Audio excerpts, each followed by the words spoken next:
All right, guys, in this lesson, we're going to talk about how to choose a funnel for your client or for your own business. This can apply to your own business as well, but I'm going to review it in the lesson as if it's your client, but it can definitely apply to your own business as well.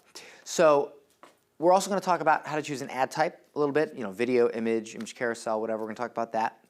But before we get into the funnels, we got to ask ourselves a few questions.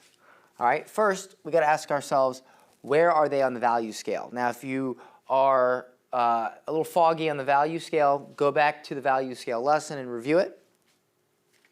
If they're low on the value scale, it's going to be a lot easier to choose a funnel, like a discount funnel or something like that, because they're low on the value scale, it's an easy sell. If they are higher on the value scale, then we might have to work ourselves more into like the webinar funnels or something like that. But it really depends on where they are on the value scale. So this is just food for thought. The higher they are on the value scale, the more sales, the more convincing we're probably going to have to do. Are they capable? Okay, are they capable? Are they capable of giving you the things you need in order to run that particular funnel?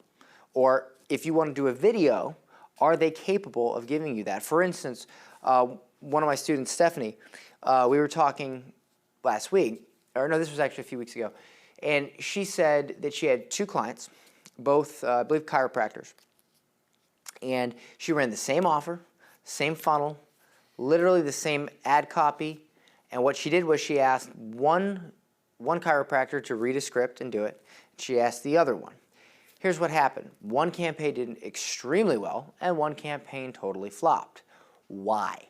Well, I took a look at the video ads, and the campaign that did very well, it was very, very not intense, but just very charismatic sounding and looking doctor. He had good hair, he had a nice professional shirt on, he was sitting in a nice setting, he spoke very, very well, he just seemed very likable, he just seemed like the kind of guy you'd want to sit down with and talk. And he was very charismatic, and that's another point. Do they have charisma? He's very charismatic, okay? He read the script, and it worked. In the second video from the campaign that flopped, they grabbed, I don't know, a nurse or an assistant or something. She's wearing this beat-up, I guess it was scrubs maybe, but it didn't even look like nice scrubs. It just looked, her hair's all messed up, and she's kind of like, yeah, so come into our chiropractic office, and we'll get, and she was horrible. Wasn't likable, seemed just not personable. So of course it didn't perform as good. So you can't just think that you're going to tell your client to record a video, give them the script, and they're all going to perform the same. They're not. If they don't have charisma and they're not capable of giving you the things you need, you're not going to be able to run that funnel. Don't stress over it. Don't say, well, listen, can you try again? And have them do 50 videos. Just move on to a different funnel or do an image or image carousel ad, okay? Yeah, your ad cost might be a little bit higher, but if everything's correct, they're still going to make a ton of money. I mean, chiropractic or dental care, that stuff's worth a lot of money. So even if your lead cost is high, it's okay. It's okay. All right? Just get one that works for them. And of course, do they rock at sales? All right? So for instance, let's say you have a company that's really killing it at sales. Don't mess with their sales process. Just run your ad to get people on the phone with them. Don't try to send a bunch of follow-up emails and screw it up. If you know that they're rock stars at sales, let them do their job. Get them the leads. Get them on the phone with the people. Don't sit there and try to mess with their sales process. If they suck at sales, okay, that's a different story. All right? So just ponder these questions, and as you ponder these questions, we're going to go through the funnels, and we're going to kind of come back to each one of these questions a little bit as we go. So let's go. All right, first of all, let's talk about the crazy discount funnel. If it's something like a doctor or a chiropractor or a gym, and in module 0, I believe, of the course, if you go back, there's things called the gym funnel, the doctor funnel, things like that. Those are forms of crazy discount funnels. Those are versions of crazy discount funnels, okay? So, for instance, let's say you got a gym. Yes, you could run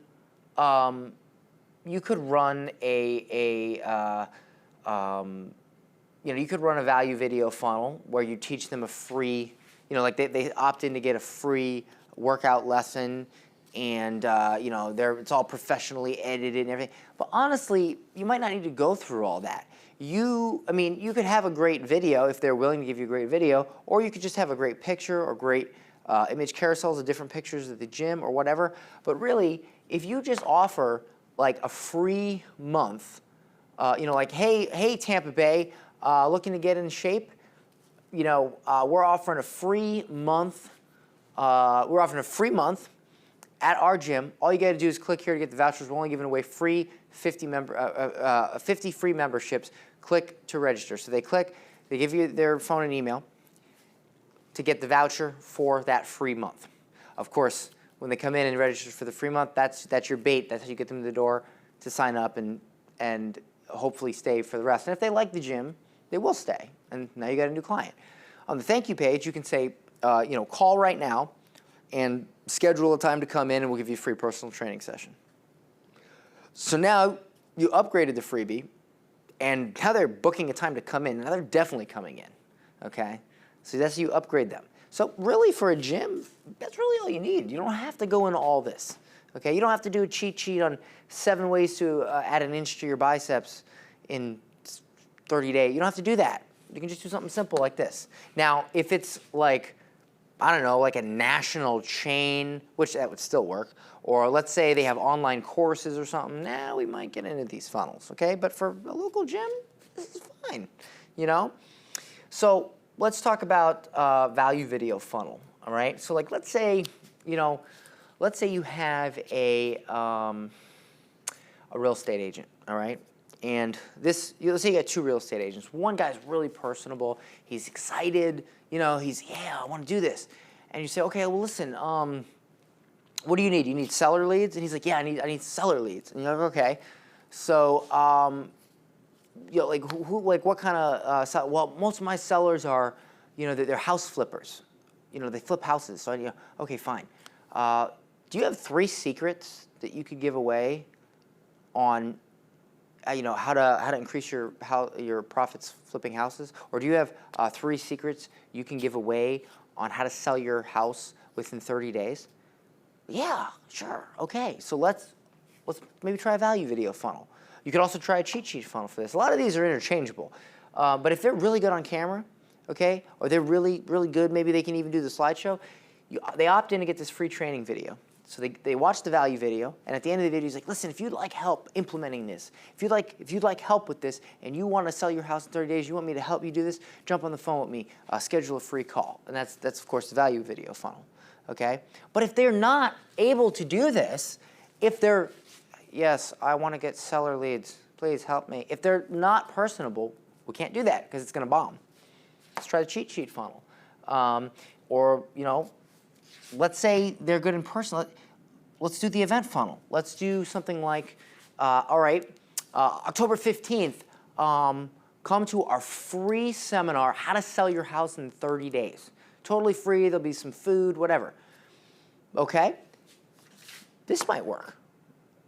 See what I'm saying? So, you gotta look at these different funnels and you gotta say, which one is my client capable of delivering on? Which one are they really capable of doing? Are they completely shut out? Do they want to have nothing to do with this? They just want names and phone numbers? Okay? Or quiz funnel. Quiz funnel is really good. One of my students, Danny, he's doing really good. And you can do this, you can probably do this for real estate as well. You could do, how much is your house worth? All right, they answer these questions, and at the end it says, call now to find out the number we've generated. That's really kind of lame, honestly. But listen, if your client's not giving you anything to work with, if they're being sort of uncooperative and they're just not involved, well, you can only do so much. So a quiz funnel is fine. Mortgage broker, are you approved for this type of loan? So they answer 3 or 4 or 5 questions, and according to the questions, oh, yep, you're approved. Call now to talk about your rate. Again, it's kind of not very personable, you know. I understand that. You might get some poor leads with this, but those guys also make a lot of money if they close one friggin' lead, okay? And if they don't want to be involved at all, then use this. And honestly, my student Danny's killing it with this funnel, and he's even got some personable clients. But this is doing well for him. So why, you know? And he's actually has a really high lead cost. Like it's not $3 or $4. I think his lead cost is like $25 a lead. But guess what? This guy makes like $10,000 off of a close. So even if he spends $500 and gets one sale, it's totally worth it for him. So again, what is the point here, guys? The point is ROI. So it's not, oh, I'm going to get you $1 leads or I'm going to get you $25. That's not the point. The point is ROI, getting your client a return. So that's what you got to think about with these funnels. Really, you could use almost any of these funnels with almost any client. And depending on the client, certain ones might be more or less appropriate, okay? Also, keep in mind, guys, you can throw up a quick funnel like a crazy discount funnel, like a quiz funnel, and like an event funnel, and you could try them. Spend $50 on them, okay? Generate some leads, see how they play out. If it sucks, try something else. Don't spend $200 and go, oh, it's not working. You don't need to spend $200, okay? If you're not getting any opt-ins and you're spending $10 a lead with zero, you're spending $10 on a ad set and you get 0 opt-ins, something's wrong. So stop. Don't let it keep going. You're just wasting money at that point, okay? Either adjust your targeting or something or choose a different funnel. Maybe they're just not responding. So the event crowd funnel is great. This could work for a gym as well. You could do a baby belly boot camp. So you run an ad for an event. Saturday, March 15th, come to our baby belly boot camp at so-and-so, whatever, and they register to come to the boot camp for free. It's a free boot camp. You target new mothers, you know, mothers of 1 to 3 months old or whatever the targeting is in the Facebook ads dashboard. You target them, okay? And you get them in there. So you get these 20, 30 moms, and they're doing this boot camp thing. At the end of it, what's going to happen? They're going to have an offer for them to sign up for the gym. Maybe, okay, if you sign up today, you get a month free, whatever. And guess what? 1 or 2 of them is going to say yes, and then crowd psychology is going to take over, all right? And then everybody else is going to buy, okay? But let's say your client, who's a gym, they don't want to do that. Oh, I don't have anybody to run it. Or maybe they're just like really not personable people. That funnel's not going to work because they're just not going to be able to take advantage of it. You know, well, I guess we can throw something together. No, don't run that funnel. Oh yeah, that's a great idea. Oh, well, we got a perfect guy. We can put out some free tea and this and that, and we can make an event out of it. And they're excited about it. They're excited about doing this event. Okay, now do this funnel. But if they're not, then let's do this. Webinar funnel. Can your client really do a webinar? Maybe they've done webinars before, but they just can't seem to get the Facebook ads right. Fine, run a webinar funnel. Do they even know what a webinar is? Well, I kind of heard of it. Don't run a webinar funnel. This is simple stuff, guys, okay? So if you have a local client that's low on the value scale and an easy ROI client, you can probably get away with a crazy discount funnel, an event funnel if they do local seminars and they're capable of doing seminars. Now, cheat sheet funnel almost always can work. The only thing is you need the information. You need the information to put in the cheat sheet. You got to take time to do that. Are they going to give you this information?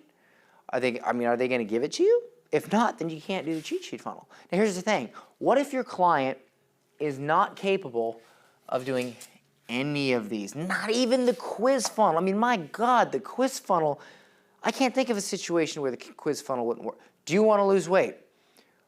Did you just have a baby? Whatever. Yes, you can lose 30 pounds in the next 60 days. Sign up for whatever. I mean, probably not going to be the very best leads, but it's something. And if there's a high ROI, you can do it. But maybe that won't even work.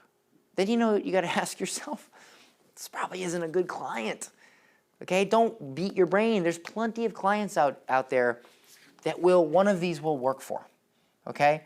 The crazy discount funnel works for tons of clients, easy. The quiz funnel works for tons of clients, especially high value clients. The cheat sheet funnel works for tons of clients if you have the information. The event funnel works for tons of clients if they're able to put on an event and make the sale. Okay? The value video funnel is great if they're able to provide something in a video format that is valuable. The webinar funnel is perfect if they're able to do this. Now, if you're doing the webinar for them, you need to be charging like 10 grand. That's what I charge. I charge 10 grand to put together a webinar funnel. That's right now. Maybe in 6 months it'll be 20 grand. Depends on the results I get, you know. And I have had people pay me 10 grand to do webinar funnels. Okay, so, you know, don't be putting their webinar together for $1,500 a month. That's crazy. So this is my point, guys. Where are they on the value scale? Are they capable? Are they capable of actually taking advantage of whatever funnel you're thinking about for them? Do they have the charisma? Do they have the charisma to pull this off? Or this? Or even this? If they don't, you can't do these funnels. Do they rocket sales? Event funnel. Are they going to be able to get 30 people in a room and wow them and close at least 1 or 2 so crowd psychology takes over? If not, then don't do this. Because even though you might be able to fill a room with 30 people, if they don't make a sale, they're going to blame you. Even though it's not your fault, they're not going to get an ROI, and you're going to look bad. So think ahead. Okay? Think about what they're capable of doing. Think about what they're capable of doing. At the end of the day, you need to get your clients an ROI so you can get more clients, okay? Be careful of who you choose as a client and what funnel. Don't just think about whether you can or cannot do it. Think about whether they can or cannot do it. And if you can't do anything and they can't do anything, it's not a good client. Okay, guys? So if you have any questions about this, ask in the group. But this is how I go through my process when I'm thinking about what funnel to use for a client.